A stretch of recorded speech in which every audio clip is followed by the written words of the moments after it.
मैं 10 साल पहले चुनाव लड़ा था और मुझे आज भी वजन याद है। चाचा आप पहले राजकुमार राय जी के विद्यालय में मेरा प्रचार करने आए थे और साहब घोषी की धरती पर वो ऐतिहासिक घटना नहीं होगी। चाहे 85 राजू राय सड़कों की लिस्ट को लेकर जाता है और आप लगातार आप सारी सड़कों को स्वीकृति देने का काम किया। 650 करोड़ के सड़कें सिर्फ एक दिन में बनाया, आदेश पारित किया था बनवाने का। इसके लिए घोषी की जनता आपकी सदैव जुड़ी रहेगी और मैं उम्मीद के साथ हम सारे समाजवादी कार्यकर्ता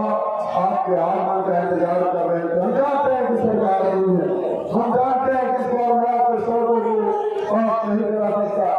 लेकिन हम ये भी जानते हैं कि आप आपकी ऊर्जा से 1 तारीख को आखिरी चरण का चुनाव, 4 तारीख को मतगणना और 5 तारीख को आप सिंधु में सरकार बनवाने के लिए आए हैं। सिर्फ मुझे आशीर्वाद देने के लिए आपका अवसर 5 तारीख को सिंधु में सरकार घोषणा के मालिकों इस चुनाव से इस बात का नहीं हो रहा है कि आप पहले कौन बनेगा, इस बात का भी हो रहा है कि आपके आने वाले भविष्य में आपके बच्चों का भविष्य का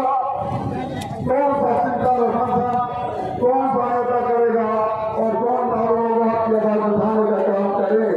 आज जो प्रत्याशी आप सभी जानते हैं, पिछले 10 सालों में चाहे इस इलाके में कोरोना आया हो, लॉकडाउन हुआ हो, इसी मधुबन में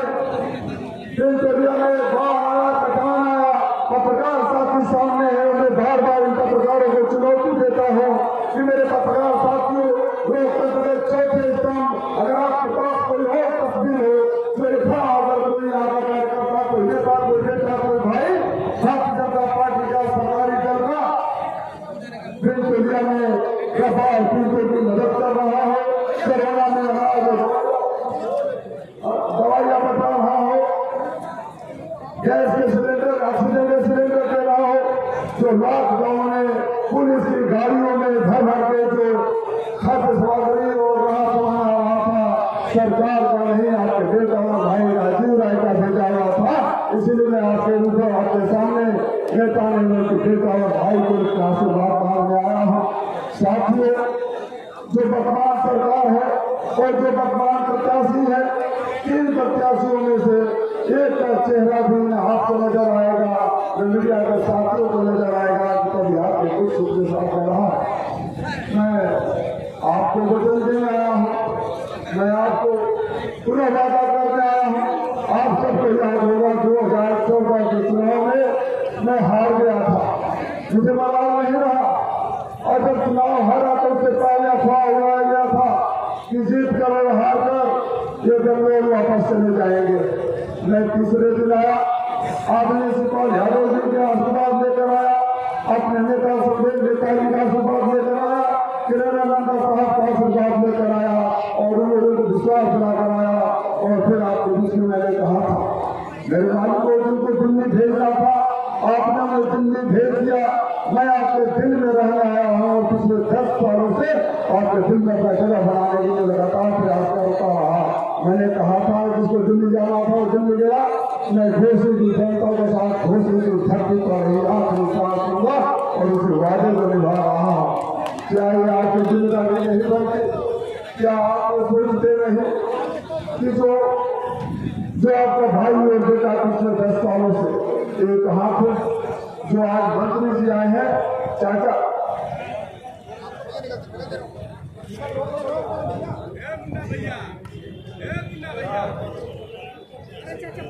जी मैं आपको संज्ञान में लाना चाहता हूँ।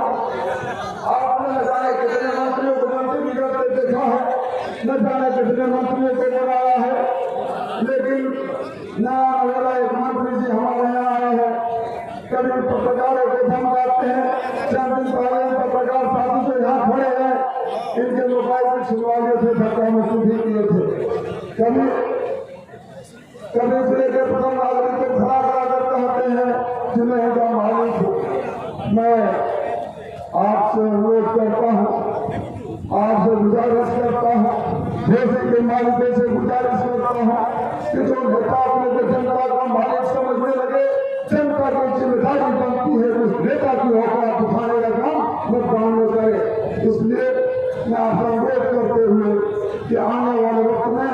आपके आगमन से, आपके आशीर्वाद से, आपकी प्रेरणा से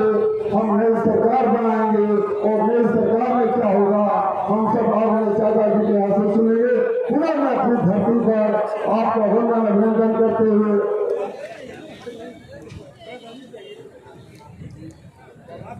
एक और मुद्दा है, यहाँ गौ जात के लोग भारी संख्या में आए हैं। आपको याद होगा हमारी ये सरकार थी कि गौ जातियों का प्रमाण था तो लोग नियम देती और इसी मध्यम में चाचा ने इसलिए को सस्पेंड कर दिया था जिसने सर्टिफिकेट नहीं बनाया था। मैं पूरा वचन देता हूँ कि अगर आप आशीर्वाद से हम जीतेंगे तो इसी काम शुरू हो जाएगा। क्योंकि चाचा को बहुत सारी बातें कहनी थी लेकिन हमारे प्रतिनिधि को आगे भी कई कार्यक्रम है। और चाचा जनता घोषित जनता कह रही है कि जिस तरह से आपने उपचुनाव में यह खड़ा होकर सबको जितवाने का काम किया उसी तरह 5 विधानसभाओं में आपको हमारा मार्गदर्शन करना पड़ेगा, हमें जिताना पड़ेगा। इन सब बातों के साथ मैं अपने मुख्य अतिथि, अपने प्रेरणा स्रोत, अपने नेता आगे चाचा जी को आमंत्रित करता हूँ कि आए और देश की जनता को आशीर्वाद दे। चाचा